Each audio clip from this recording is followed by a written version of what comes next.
I see it, but I don't believe it.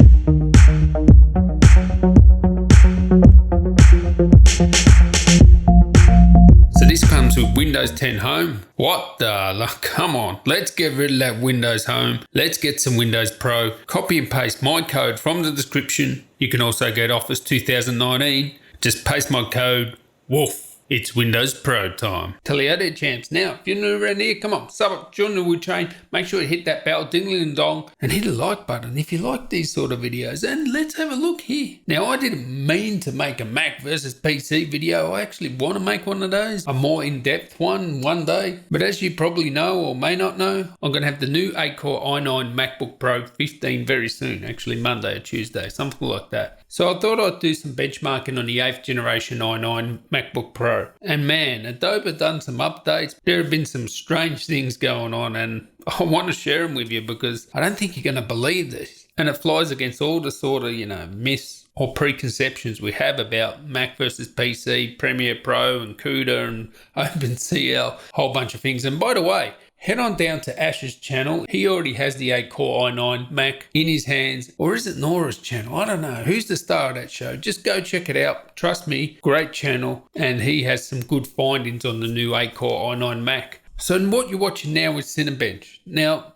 forget about the scores on Cinebench. That's not important. We want to see here frequencies, thermals, wattage output, and then I'll get into some benchmarks in Premiere Pro and even like Photoshop that were eye-opening. So I'm going to freeze frame it in a sec. But what you can see here, if we go from left to right, you can see the MacBook Pro. It's about 3.2, sometimes 3.3 gigahertz, 60 watts. They're all running Cinebench, as I said, R20, which is good because this is the frequency they settle in. This is after the boost, and you'll see the frequency will set in and the wattage will set in at a certain level. And you can see 60 watts, 3.2, 3.3, and it's like in the 90s degrees there. Now, if I was to tell you running all cores, everybody says the MacBook Pros, they're like an oven. How do they put these like i9s and 6-core processors in the Mac? They run too hot. I've heard it all before in the comments, but have a look. It's virtually the fastest other than the 9th generation Aero. So you got 3 PCs here. You have the Razer Blade 8750H, and then you have 2 Aero 15s, one with the 9th generation CPU, one with the 8th generation. So 8750H, 9750H. Now the only one that's faster than the Mac all-core burst in Cinebench once the frequency settled down is the 9th generation Aero 15. Now we know the 9th generation, more performance per watt. Are they actually 8th generation CPUs like the good ones, the good bin ones like from the i9s and that? Are they actually just those? If you have a look at the Mac and the 9th generation Aero, you'll see very similar watts per frequency performance there. But anyway, that's running at 3.3 gigahertz, the 9th generation Aero. The Razer Blade, it only wants to do 45 watts, even though it says it has a 60 watt limit there. No matter if I put it in gaming mode or creator mode, it does not want to do more than 45 watts after it's finished boosting.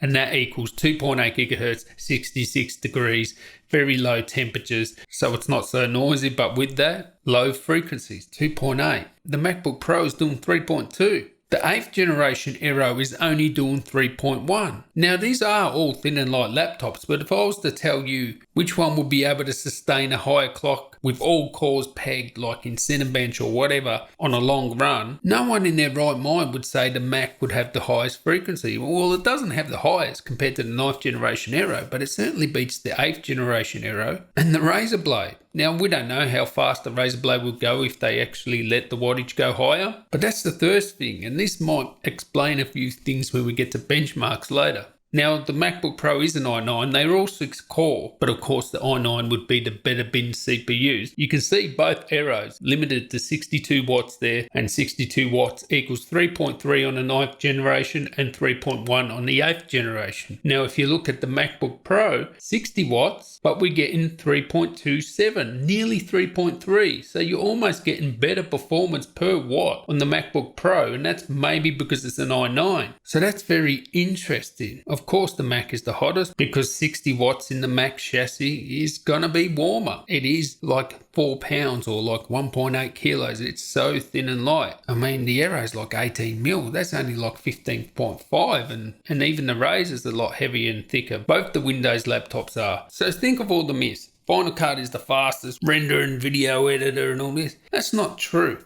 I use both Final Cut and Premiere Pro, and I tell you, Final Cut's no faster than Premiere Pro for what I do at least, even before the update. But Adobe have updated things, and this is what annoys me about this. So look at these render times.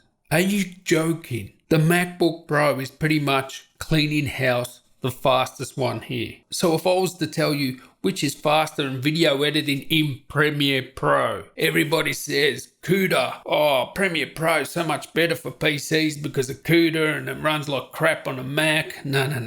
They've optimized these for a Mac. I think what they've done with the PC is think, well, they're just going to get more powerful, the PCs, and the power can just take over and then we don't have to optimize it. But with the Mac, we're really going to optimize it because, you know, it doesn't have RTX 2080s in it. And this Mac here is beating laptops with RTX 2080s in it. And with an eGPU, it actually beats a desktop 9900K with an RTX 2080 desktop. We're talking, not laptop. I'm talking a full desktop 9900K RTX 2080 Ti. Also beats a 16-core Threadripper with a Radeon 7 graphics card. Adobe, you really need to take a good hard look at yourself. How is it possible that these Windows laptops with the same CPU, we're talking here actually, one strange thing is the Razer Blade's got an RTX 2060 and the Aeros have RTX 2070. Now, they're all max Q, but have a look at the Razer. It's faster than the Aeros. And if you have a look at its hardware encoding, HE in brackets, it is the fastest of the lot. And that's because when I looked at its usage, for some reason, I have no idea, exact same project, exact same program, everything the same, drive is the same. But for some reason with the Razer Blade, it was just hitting that GPU harder when I was looking at the usage. Whereas with the Aeros, the GPU usage, when I'm talking about GPU, I'm talking about the RTX graphics in it. Even though it had RTX 2070 in the Aeros, it was only hitting it like 20%, whereas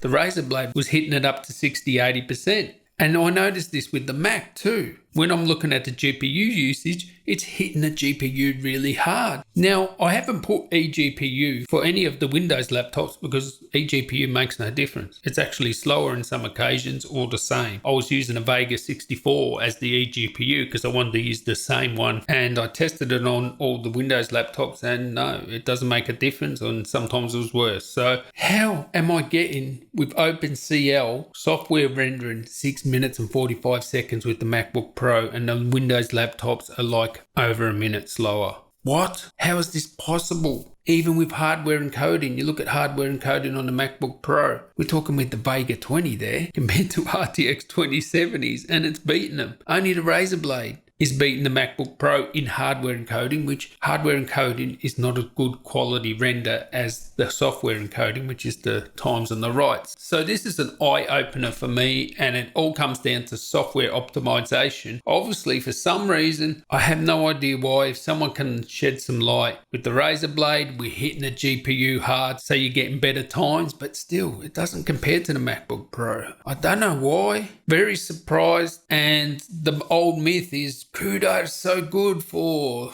Premiere Pro, and if you got CUDA cores, you're going to have the fastest experience. Well, it's not true. I just thought I'd share it with you. Adobe, pull your finger out, get some optimizations done on the Windows laptops, please, or just Windows systems altogether. How can this MacBook Pro beat a desktop i9 9900K for RTX 2080 Ti? That's just ridiculous. And yes, CUDA cores may help out with, GPU effects like in the timeline. So if you've got some transitions that are GPU accelerated, maybe the CUDA cores help out then. But it certainly doesn't help out in render times. And this is a 4K project with color correction, high resolution photos, and all of them play back the footage at full. So, in the timeline, there's no difference. Eventually, I'll test GPU effects because I want to see, is there an advantage for CUDA anymore? Because as far as I can see, if you look at the render times there, OpenCL on the Mac is just kicking it.